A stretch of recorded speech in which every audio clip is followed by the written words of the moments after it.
నమస్కారం అండి. అందరికీ welcome to my YouTube channel Shri Manju spiritual. మనము ప్రతి సోమవారము గురువారము కాశీఖండం గురించి తెలుసుకుంటున్నాం కదండి. ఈరోజు సోమవారము 7వ భాగము తెలుసుకుందాము. ఇంద్ర అగ్నిలోక వర్ణనము. శివశర్మను ఇంద్రలోకానికి తీసుకొని వెళ్లారు. విశ్వకర్మ తన తపోబలంతో దీన్ని నిర్మించాడు. పగలే వెన్నెల అక్కడ, చంద్రుడు ఎక్కడ తిరిగినా తన ప్రేయసి అయిన వెన్నెలను ఇక్కడ ఉంచి వెడతాడు. చింతామణి అన్నిటినీ క్షణంలో తయారు చేస్తుంది కనుక నేతగళ్ళు, బంగారపు పనివారు మొదలైన వారుండరు.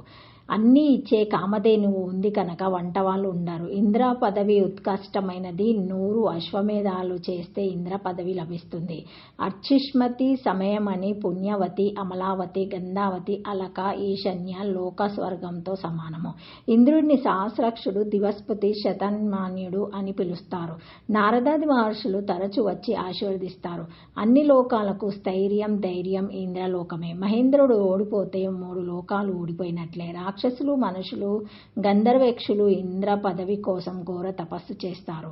100 యాగాలు భూలోకంలో చేసి జితేంద్రుడైన వారికి ఇంద్ర పదవి దక్కుతుంది. యుద్ధంలో వీర మరణం పొందిన వారు ఇక్కడికే చేరుతారు. ధర్మనిర్ణయం చేసేవారికి కూడా భోగభూమి. అగ్నిహోత్రుని నగరమే అర్చిష్మతి. అగ్నిదేవుణ్ణి నిష్ఠతో ఉపాసించిన వారికి ఈ లోకం దక్కుతుంది.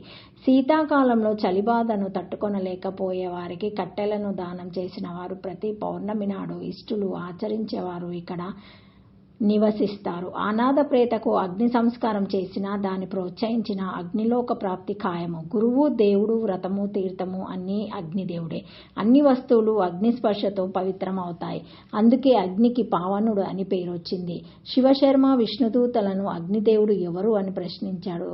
దానికి వారు సవివరంగా సమాధానం చెప్పారు. నర్మదా నది తీరంలో విశ్వనరుడైన శివభక్తుడున్నాడు. సౌండల్య గోత్రాచుడు జితేంద్రుడు బ్రహ్మమ్మ తేజస్వి ఆశ్రమ ధర్మాలను చక్కగా పాటించి అనుకూలవతి అయిన భార్యని తెచ్చుకున్నాడు. అతిథి సత్కారాలు చేస్తూ కపటం లేకుండా కాలం గడిపాడు. అతని భార్య శుచిస్మితికి చాలా కాలం సంతానం కలగలేదు.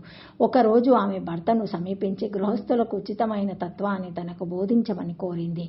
దానికి ఆయన తాను ఆమెకు అన్ని సమకూర్చాను, కానీ ఇంకేమైనా కావాలంటే కోరుకోమన్నాడు. ఆమె మహేశ్వరునితో సమానమైన పుత్రుని ప్రసాదించమని ఆర్థించింది. ఆయన అలానే అని చెప్పి కాశీనగరం చేరాడు. రోజు గంగా స్నానము, నిత్యము విశ్వేశ్వరాది దేవ దర్శనం చేశాడు. తన భార్య కోరిక వెంటనే తీరాలి అంటే ఏ లింగాన్ని అర్చించాలని ఆలోచించాడు.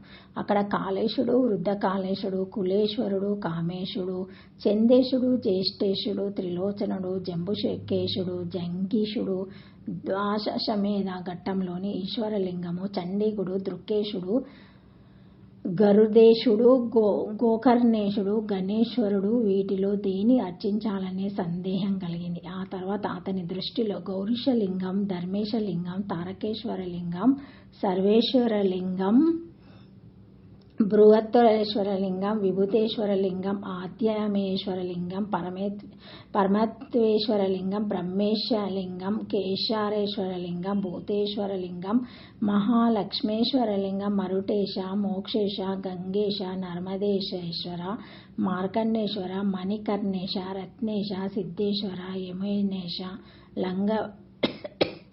లంగవీశ, విశ్వేశ్వ, ఆవిముక్తేశ, విశాలాక్షేశ, వైగ్రేశ్వర, వరేశ్వర, వయేశ, వృషభధజయ,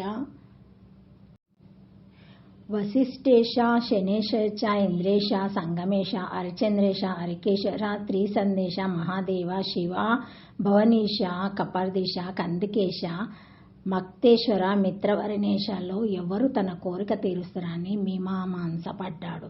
చివరికి సిద్ధేశ్వరలింగాన్ని పూజిస్తే సకల సిద్ధ కలుగుతుందని భావించాడు.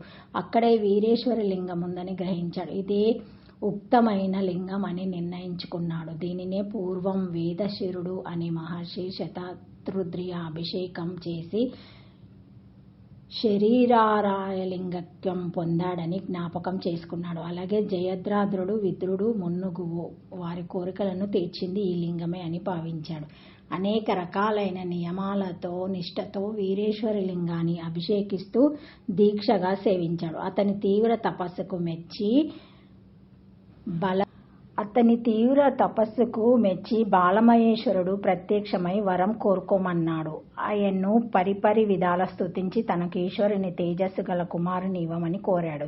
శివుడు, నేను నీ భార్య సుషిష్మితి గర్భాన గృహపతిగా జన్మిస్తున్నాను. అతడు దేవతలకు ప్రీతి కలిగిస్తాడు. తవ పుత్రస్య మేష్యామి శుచితామాత్మ్యం మహామాతే ఖ్యాతో గృహోపతి రామాన శుచిహ సర్వమరహ ప్రియ అనే శ్లోకాన్ని ఎవరు శ్రద్ధగా పఠిస్తారో వారికి శివుని వంటి కుమారుడు కలుగుతాడు అని ఆశీర్వదించి అంతరార్థమైనాడు. ఈ కథను లోపాముద్రకు అగస్త్యుడు చెప్పాడు. Thank you for watching my video. Please like, share, comment, subscribe to my channel. మరిన్ని వీడియోస్తో మళ్ళీ కలుస్తానండి. ఈ వీడియో మొదటిసారి చూసినప్పుడు లైక్